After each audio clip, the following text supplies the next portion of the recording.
আপনি বলেছিলেন আপনি জানেন কিভাবে এর প্রতিরোধ হবে। জানি, ওটা কোনো সাধারণ অপশক্তি নয়।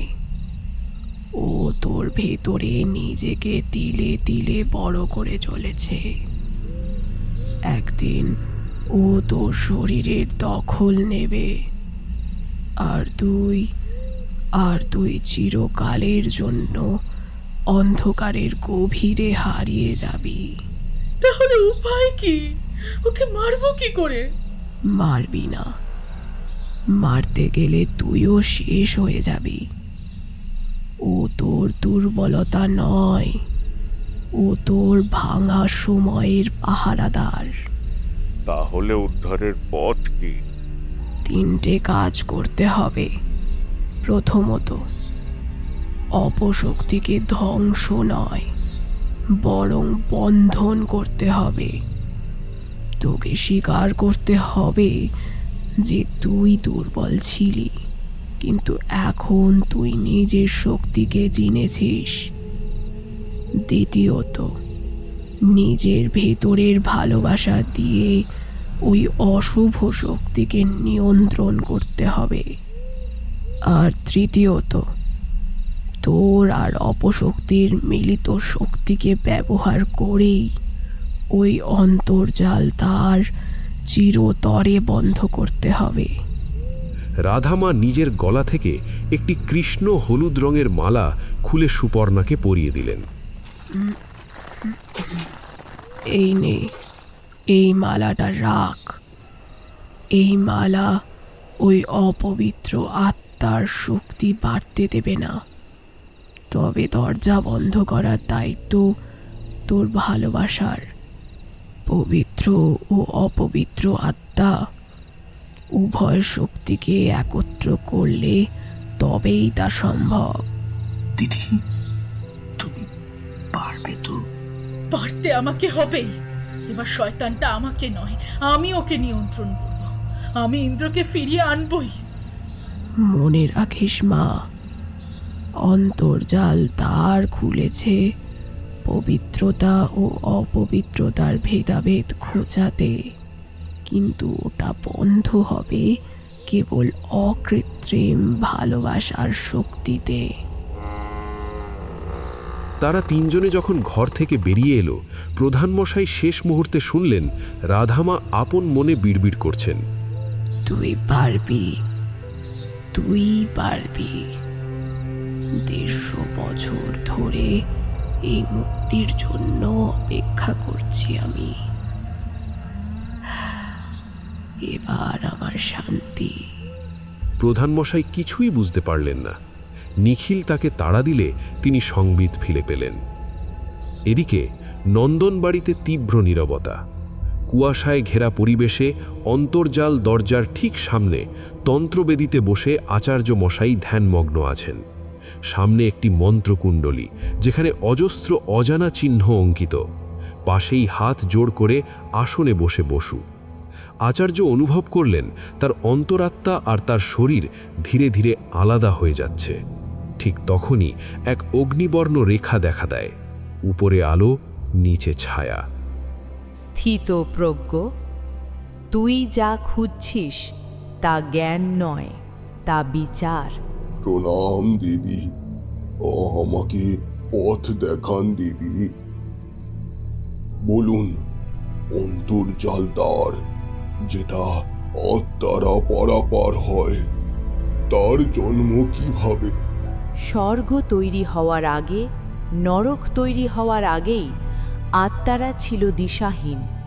পবিত্র আর অপবিত্র এই বিভাজন তখনও হয়নি। বিচারের উদ্দেশ্যে বিচার এলো দ্বার থেকে, দ্বার এলো আত্মার কর্ম থেকে। পবিত্র আত্মার অশ্রু, অপবিত্র আত্মার আর্তনাদ আর পরম করুণার এক ফোঁটা, এই তিনে জন্ম নিল অন্তর্জাল দ্বার। তবে মা, তার বিচার করে না? না, দ্বার কেবল পথ দেখায়। পতন আত্মাই বেছে নেয়, ঊর্ধ্বগমনও আত্মাই বেছে নেয়। হে ঈশ্বর, এই দরজা আমাদের স্মৃতি ও ধারণার থেকে অনেক ঊর্ধ্বে। ঈশ্বর, ঈশ্বর, ঈশ্বর। রাত তখন প্রায় 9টা বাজে। শীতের প্রকোপ বাড়ছে, সাথে বাড়ছে সুপর্ণার উৎকণ্ঠা। সুপর্ণা রাধামায়ের কাছে যাওয়ার সব কথা খুলে বললে আচার্য মশাই কেবল সংক্ষিপ্ত হুঁ বলে গম্ভীর হয়ে রইলেন। দীর্ঘক্ষণ পর তিনি বলতে শুরু করলেন, মা সুপর্ণা, তুমি যে লড়াই লড়তে চলেছ তা এক আদি ঐশ্বরিক শক্তির বিরুদ্ধে। এই দরজা আদি অনন্তকাল ধরে পৃথিবীতে আছে। এটি কেবল দ্বার নয়, এটি একটি বিচার ক্ষেত্র। বৌদ্ধ গ্রন্থেও এমন দ্বারের উল্লেখ আছে। পৃথিবীর বহু জায়গায় এই দ্বার আছে। কিছু হয়তো মনুষ্য চক্ষুর সামনে, আর কিছু হয়তো নিষ্ক্রিয় আছে। আজও কোনো জীবিত মানুষ এখানে গিয়ে ফিরে আসতে পারেনি, কারণ চন্দ্রমঞ্জুরি ছাড়াও সেখানে এক মহাশক্তি অধিষ্ঠাত্রী হয়ে আছেন। কি সেই শক্তি আচার্য মশাই? দেবী রুদ্রা বিকর্ণী। মহাদেবের রুদ্র অংশ থেকে তার জন্ম। দেবী বিকর্ণী অর্থাৎ তার কোনো শ্রবণ ইন্দ্রিয় নেই, পরিবর্তে আছে অষ্ট ইন্দ্রিয়, যা দিয়ে তিনি মানুষের বিবেক ও মনোভাব অনুভব করেন। এই দেবীর পূজা কেবল মৃত পশুর মাংস দিয়েই হয়। উপস্থিত সবার চোখে মুখে ভয়ের চিহ্ন ফুটে উঠল। সুপর্ণা নিজেকে শক্ত করে বলল, আমি আর ভয় পেয়ে পিছিয়ে আসবো না। ইন্দ্রকে বাঁচাতে আমি নরক পর্যন্ত যেতে রাজি, আর আমি ইন্দ্রকে হারাতে পারবো না। মা, তাড়াহুড়ো করো না। আগামী শনিবার পর্যন্ত মঞ্জুরি ইন্দ্রজিতের কোনো ক্ষতি করবে না, কারণ শনিবার নক্ষত্র ও কালের সঙ্গমে এক মাহিক ক্ষণ তৈরি হবে, যা 200 বছরে একবার আসে। মঞ্জুরিকে ওই দিন পর্যন্ত অপেক্ষা করতেই হবে। ও ইন্দ্রকে নিয়ে ঠিক কি করতে চায় আচার্য মশাই? ও ইন্দ্রজিতের অতীত আর পাপের বিচার করবে, আর তার আগে ও ইন্দ্রজিৎকে দেবী রুদ্রা বিকর্ণীর কাছে বলি দেবে।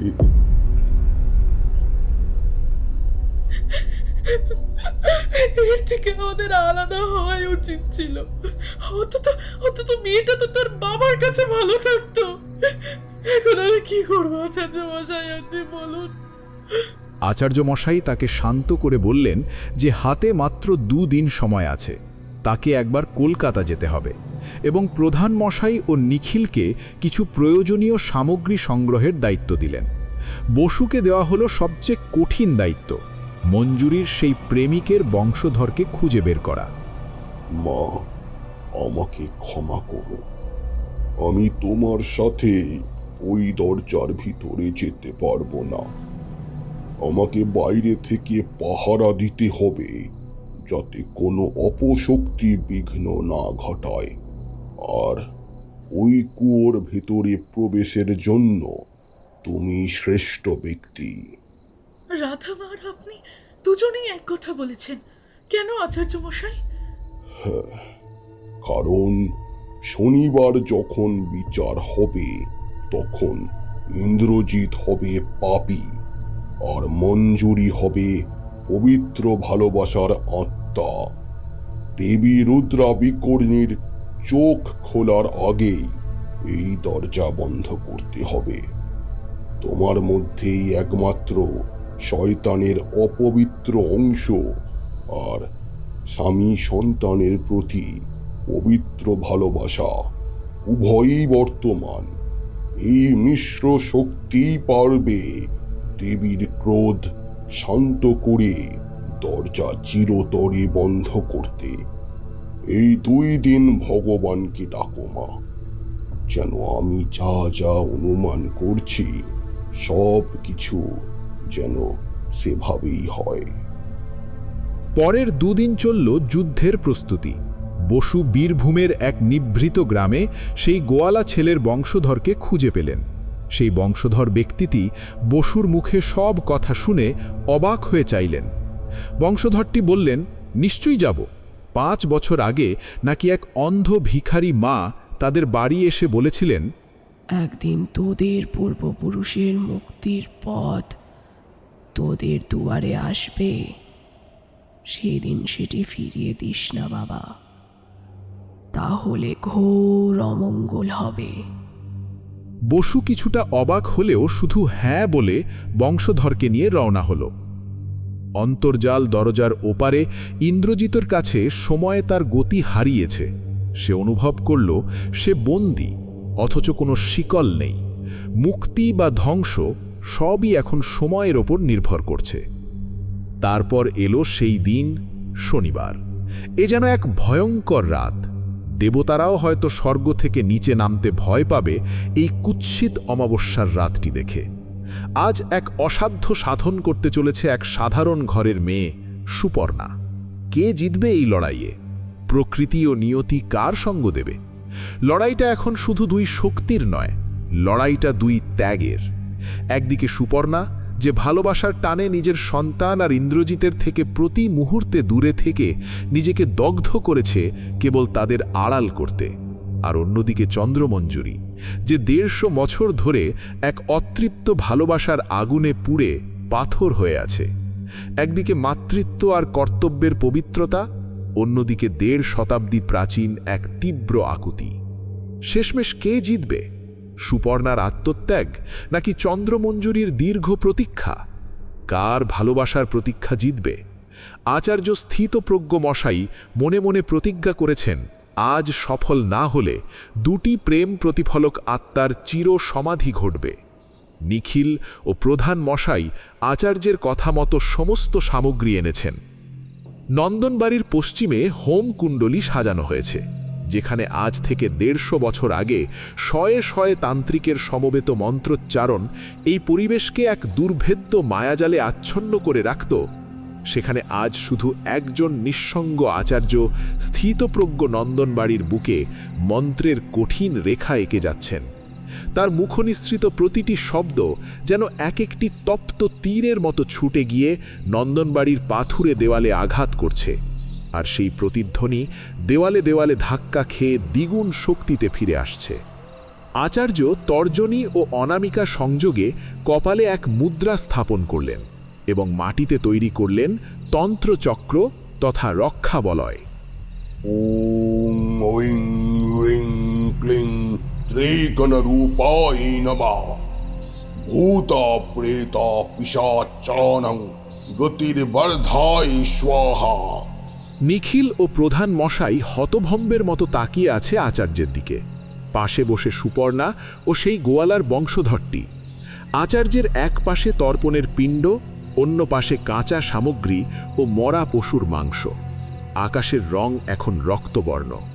আচার্য তার দ্বিতীয় মন্ত্র শুরু করলেন। ওং অগ্নাহে বিদ্মহে মহাজ্বালাহে ধীমহি তন্মগ্নি প্রচোদয়াৎ। অগ্নি প্রজ্বলন হয়ে গেছে। এবার মা, ওই রক্তে মাখা পশুটির মৃতদেহ নিয়ে দরজার সামনে যাও। মনে রাখবে মা, ইন্দ্রজিৎকে বলি দেওয়ার আগে তোমাকে ওকে খুঁজে বের করে ফিরিয়ে আনতে হবে। এখন দ্বীপ্রহর, 3য় প্রহর শেষ হওয়ার আগে চন্দ্রমঞ্জুরি ইন্দ্রজিৎকে বলি দেবে। তার আগে তোমাকে ওকে উদ্ধার করে মুক্তি মন্ত্র উচ্চারণ করতে হবে। আমাকে আশীর্বাদ করুন আচার্য মশাই, আমি যেন ভিতরের ও বাইরের 2 লড়াই জয়ী হয়ে ফিরতে পারি। জয়ী হও মা, জয়ী হও। আচার্যের আশীর্বাদ নিয়ে সুপর্ণা দরজার কাছে গিয়ে চোখ বন্ধ করে একাগ্র চিত্তে মন্ত্র উচ্চারণ করতে শুরু করল।